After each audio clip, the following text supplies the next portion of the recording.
బాల్కొండ ప్రజలకు నమస్కారం. నా పేరు శైలేంద్ర. నేను బాల్కొండ ఎస్ఐగా 5 రోజుల క్రితం వచ్చాను. ప్రజలందరికీ ఒక విజ్ఞప్తి.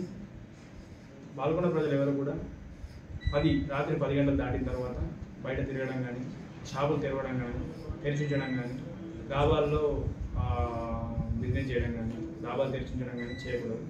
అటువంటి వారిపై కఠిన చర్యలు తీసుకోకూడదు. అదేవిధంగా రోడ్డు భద్రతా నియమాలను కూడా పాటించాలి.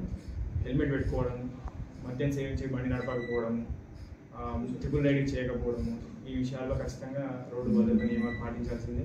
పాటించకుంటే చట్టం ఏదైతే అనుమతించిందో అటువంటి చర్యలు ఖచ్చితంగా తీసుకోబడుతుంది. శాంతి భద్రతలకు విఘాతం కలిగించే విషయాలు ఏవి కూడా చేయరాదు. అలా చేసిన వారిని ఖచ్చితంగా శిక్షిస్తాము.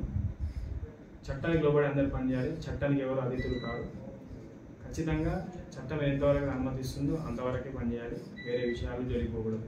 డ్రగ్స్, కల్తీ కళ్ళు ఇలాంటివి కూడా ఎటువంటి ప్రజలు వీటిలో పడి మద్యానికి బానిసలై, డ్రగ్స్కి బానిసలై, కల్తీ కళ్ళకు బానిసలై తమ కుటుంబాల జీవితాన్ని నాశనం చేసుకుంటున్నారు. ఎన్నో చూస్తున్నాం మనం.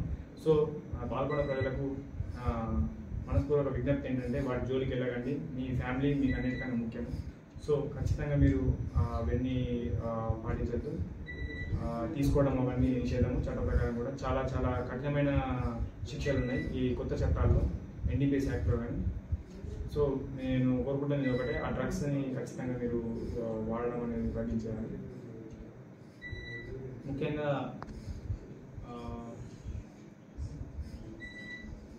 దొంగతనాలు కానీ, ఎటువంటి ఇంకేమన్నా రాబరీస్ కానీ అలాంటి చేస్తే మేము ఊరుకోము. ఖచ్చితంగా కఠినమైన చర్యలు తీసుకుంటాము. సో అందరు ప్రజలు సహకరిస్తారని కోరుకుంటూ నమస్కారం.